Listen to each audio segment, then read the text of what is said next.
वैशाली जी, बस एक बार मैं आपसे स्पष्टीकरण इस पर चाहूंगी, क्योंकि देखिए मुख्यमंत्री देवेंद्र फडणवीस ने बहुत साफ कहा है कि ये जो इमारत गिरी है ये माडा की है, ये 100 साल पुरानी थी और माडा की जर्जर इमारतों की सूची में इस इमारत का नाम शामिल नहीं था। ये महाराष्ट्र के मुख्यमंत्री ने कहा है कि वो ये इमारत जो है ये माडा की है, लेकिन माडा की प्रवक्ता होने के नाते आप कह रही हैं कि ये आप लोगों की जुरिसडिक्शन से बाहर है।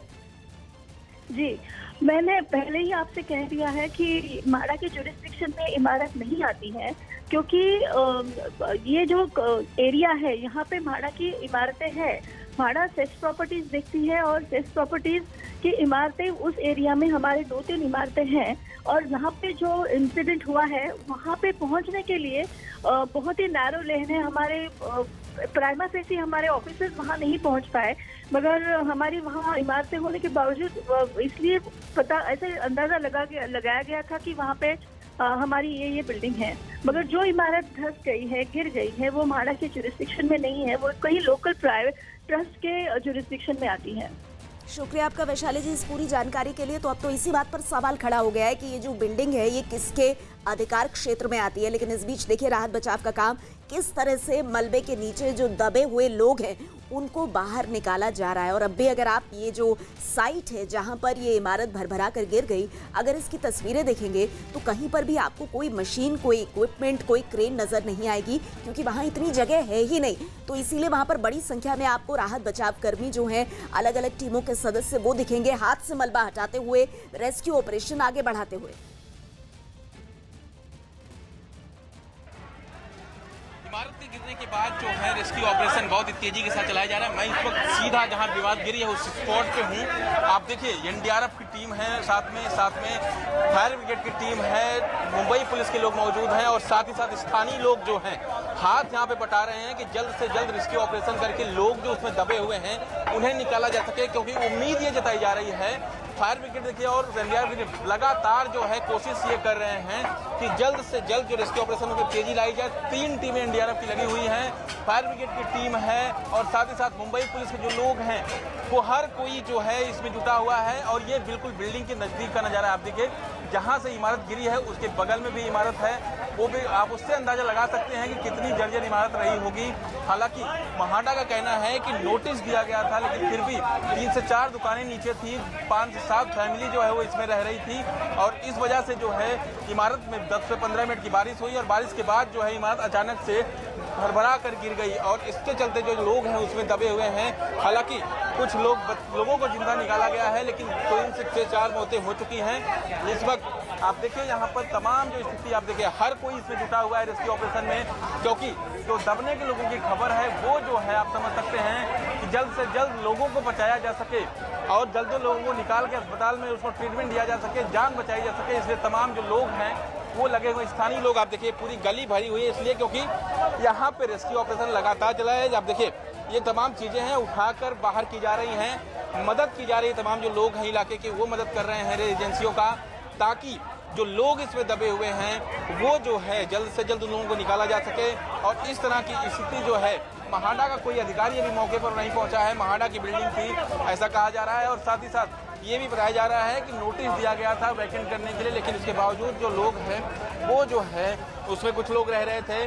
अब जिम्मेदारी महाडा की बनती है कि नोटिस दे दिया तो फिर उसको निकालने की लोगों की भी जिम्मेदारी उसी की थी, लेकिन अब बिल्डिंग गिर गई है, 3 से 4 लोगों की मौत हो चुकी है और तमाम लोग यहाँ इलाके में आप देखिए जो लगे हुए रेस्क्यू ऑपरेशन में। ये स्पॉट की तस्वीरें हैं, आप देखिए मैं स्पॉट पर बिल्कुल खड़ा हूँ, आगे जाने का रास्ता बिल्कुल बंद किया गया है इसलिए, लेकिन तमाम जो लोग हैं यहाँ पर मेहनत कर रहे हैं जल्द से जल्द लोगों को निकाला जाए और उन्हें अस्पताल पहुँचाया जाए, उनकी जान बचाई जाए। इसलिए तमाम जो लोग हैं यहाँ पर मौजूद हैं मौके पर, स्थानीय लोग, एनडीआरएफ, फायर ब्रिगेड की जो टीम है वो तमाम लोग मौजूद हैं यहाँ पर, मुंबई पुलिस के लोग मौजूद हैं और यहाँ पे देखिए पूरे जोर शोर के साथ ऑपरेशन चल रहा है यहाँ पर। और 3 लोगों की मौत बताई जा रही है, अभी तक हुई है ऑफिशियल आधिकारिक तौर पर, लेकिन जो अनऑफिशियल आंकड़ा है वो 12 लोगों का बताया जा रहा है। लेकिन फिलहाल मेरे पीछे सीधा सीधा आप देखिए रेस्क्यू ऑपरेशन बेहद तेज गति के साथ यहाँ पर चल रहा है।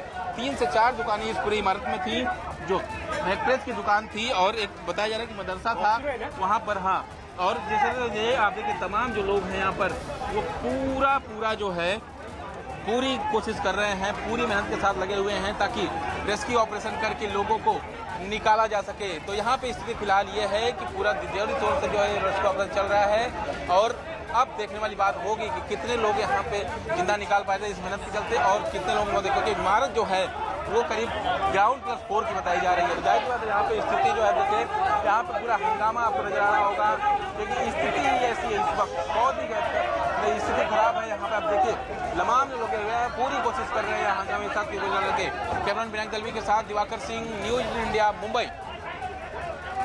और देखिए इस वक्त हम आपको बता दें, एक बड़ी जानकारी ये मिल रही है कि इस मलबे से एक महिला को रेस्क्यू किया गया है। महिला जिंदा बताई जा रही है, तो लगातार राहत और बचाव का काम चल रहा है। एक महिला को रेस्क्यू किया गया है, महिला जिंदा बताई जा रही है।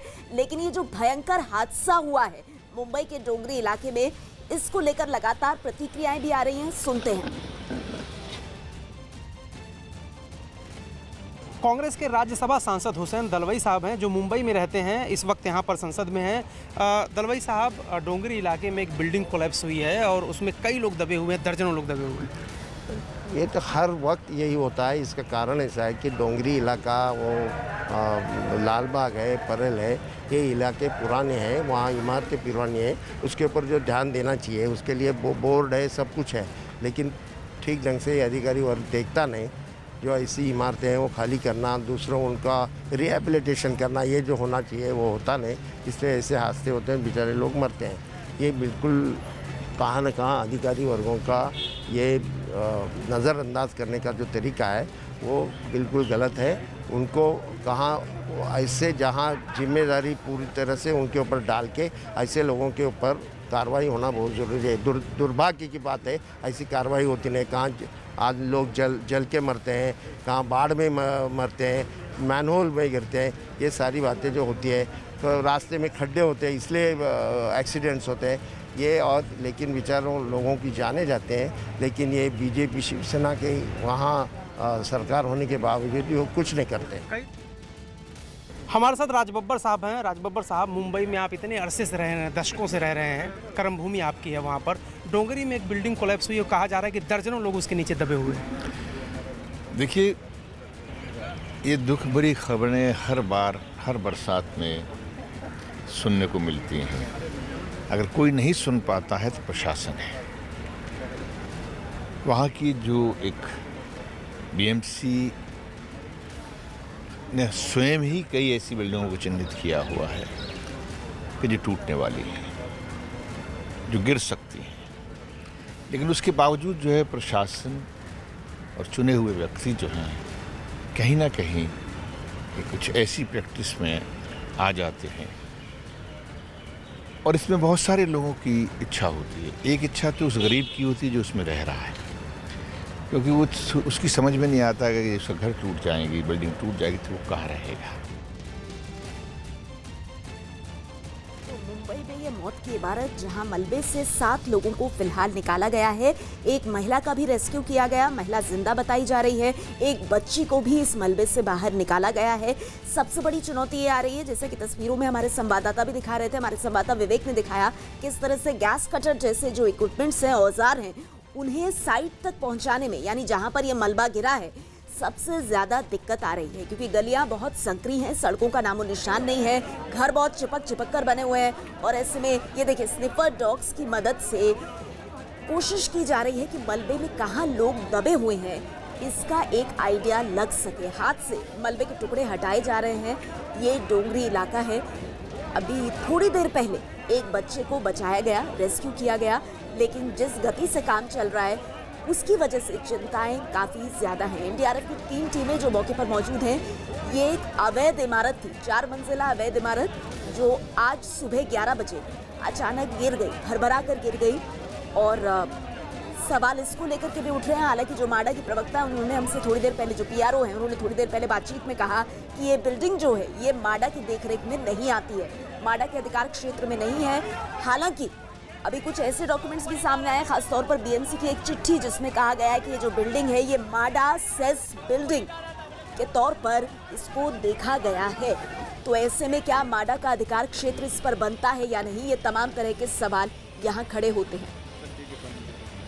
बिल्कुल भैया, देखिए 7/8/2017 को जो ये लेटर है बृहन मुंबई नगर पालिका का, महानगर पालिका का लेटर है office of the assistant commissioner B ward, और ये भेजा गया है एग्जीक्यूटिव इंजीनियर माड़ा, ये भेजा गया एग्जीक्यूटिव इंजीनियर माड़ा, और उनको ये इसी building 25C Kesarbai building, Nishanpada cross road, Dongri, Mumbai, इसी पर लिखा गया है। और इसमें नीचे बीच में लिखा गया है कि ये जो office has received a reply from the trust messrs Bai Hirabai Rahim Baru and by Kesarbai Dharamsai Kaku Charitable and Religious Trust informing they have appointed Nafis Khalfe as structural and PE consultants for the audit work in progress। ये 2017 का letter है और वहाँ लिखा है कि audit report में ये कहा गया है कि 31 जुलाई 2017 को ऑडिट रिपोर्ट में ये कहा गया है कि ये बिल्डिंग का क्लासिफिकेशन C1 है, यानी कि इसको इमीडिएटली खाली करके इसको तोड़ने की ज़रूरत है, डिमोलिश करने की ज़रूरत है।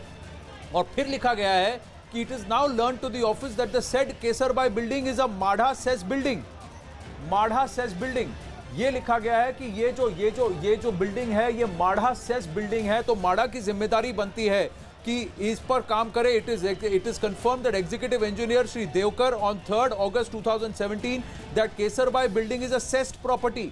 सेस प्रॉपर्टी यानी ये वो प्रॉपर्टीज हैं जो रेंट कंट्रोल एक्ट के बाद माढ़ा ने उसको 100 साल पुरानी, जो बहुत पुरानी इमारतें हैं, इसको एक पर्टिकुलर चार्ज लेने के बाद माढ़ा ने जिम्मेदारी ली कि इसकी अपकीप होगी। और 2017 में ये लिखा गया है कि इसको इमीडिएटली खाली कराइए और इसको आप तोड़ दीजिए, इसको गिरा दीजिए। ये डेमोलिशन के ऑर्डर्स हैं 2017 के जुलाई अगस्त के। और माड़ा की पीआरओ ने अभी हमसे बात करते हुए कहा कि इस बिल्डिंग पर माड़ा का कोई जुरिस्डिक्शन नहीं है। बिल्कुल, तो बहुत ही बिल्कुल ऐसे में देखिए सवाल खड़े होंगे कि माड़ा अपनी जिम्मेदारी से पल्ला कैसे झाड़ सकता है। तो ये तमाम सवाल आगे जरूर आएंगे, लेकिन अभी पूरा फोकस जो है राहत बचाव के काम पर है। और इस बीच ठाणे से बीजेपी सांसद कपिल पाटिल ने इस पूरे घटनाक्रम पर, इस हादसे पर अपनी प्रतिक्रिया दी है, सुनते हैं। भिवंडी से सांसद कपिल पाटिल हमारे साथ हैं। कपिल जी, एक और हादसा मुंबई में बरसात में बिल्डिंग गिरी, कई लोग अभी भी दबे हुए हैं, उनको निकालने की कोशिश की जा रही है। हर बार बरसात में मुंबई में इस तरह की बातें देखी जाती है। मुंबई में बारिश के वक्त हमेशा ऐसे हादसे होते हैं, बिल्डिंगें गिरती है, उसमें लोग दबकर मर जाते हैं। लेकिन कॉरपोरेशन कभी कभी अपना काम करता है, वो जो धोखादायक इमारतें होती है उनको कॉरपोरेशन नोटिस देती है, लेकिन लोगों को डर होता है कि अगर हम घर छोड़ के जाएंगे तो हम बेघर हो जाएंगे।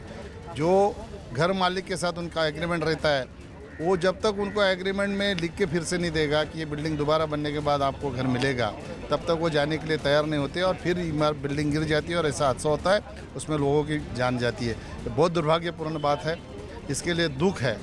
लेकिन कॉरपोरेशन ने भी इन लोगों की कुछ अलग से व्यवस्था करके वो बेघर ना हो, इसके लिए जिम्मेदारी लेनी चाहिए। और आने वाले दिनों में अगर ऐसा होगा तो यह हादसों से जो मौतें होती है उसमें से लोग बचेंगे। भारत से सांसद गोपाल शेट्टी साहब से। गोपाल जी, एक बिल्डिंग गिरने, डोंगरी में बिल्डिंग गिरने की खबर आई है, जिसमें कई लोग उसके नीचे अभी भी दबे हुए हैं, रेस्क्यू का काम चल रहा है। जी मैं दुखद घटना है, मैं अभी जस्ट पार्लियामेंट से बाहर आ रहा हूँ, मेरे पास कोई उसकी जानकारी उपलब्ध नहीं है। मैं तुरंत उसकी जानकारी उपलब्ध लेकर मीडिया को उसकी जानकारी देने का प्रयास करूंगा। लेकिन इतना ज़रूर कहूँगा कि मुंबई शहर में डिलेपिटेड बिल्डिंग बहुत है, जिसकी यादी बनी है, C1 कैटेगरी में है। महानगर पालिका के लोग नोटिस देते हैं, लोग उसको समय पर उतना गंभीरता से लेते नहीं। ये लोगों की भी अपनी समस्या है, क्योंकि मुंबई जैसे शहर में रहते हुए मकान में से दूसरी जगह पर जाना, ये व्यवस्था उतना आसानी से होता नहीं है। ये जॉइंट रिस्पॉन्सिबिलिटी है सबकी। निश्चित सरकार के नाते, एक MP के नाते आने वाले दिनों में इस प्रकार की घटना न घटे बार बार, उसके लिए जो भी उपाय योजना करने की आवश्यकता वो हम करेंगे।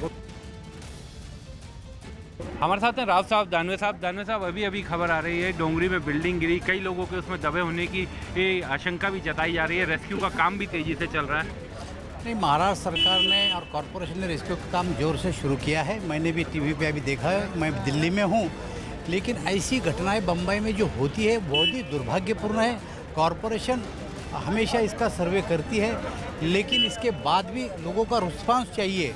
दोनों ने मिला के इसके बारे में कोई रास्ता निकालना चाहिए। सर सर्वे तो बीएमसी जरूर करती है, लेकिन वो खतरनाक बिल्डिंगों में अभी भी लोग रह रहे हैं। कई ऐसी बिल्डिंगें मुंबई में जिनके बारे में आप हमसे बेहतर जानते हैं, तो बीएमसी कभी जवाबदेह बनेगी या नहीं बनेगी सर? ये तो जवाबदारी बीएमसी की जो होती है वो बीएमसी करती भी है, नहीं ऐसा नहीं है, लेकिन मुझे ऐसा लगता है ये घटना बहुत ही दुर्भाग्यपूर्ण है। सर एक अंतिम सवाल, बच्चा जो है वो नाले में डूब करके मुंबई में मर जाता है, उसकी बॉडी के लिए परेशान रेस्क्यू किया जाता है, इस तरह बिल्डिंग गिर रही हैं, लोग दब रहे हैं, तो आर्थिक राजधानी जिसे कहा जाता है उसकी छवि पर असर नहीं पड़ता भाई?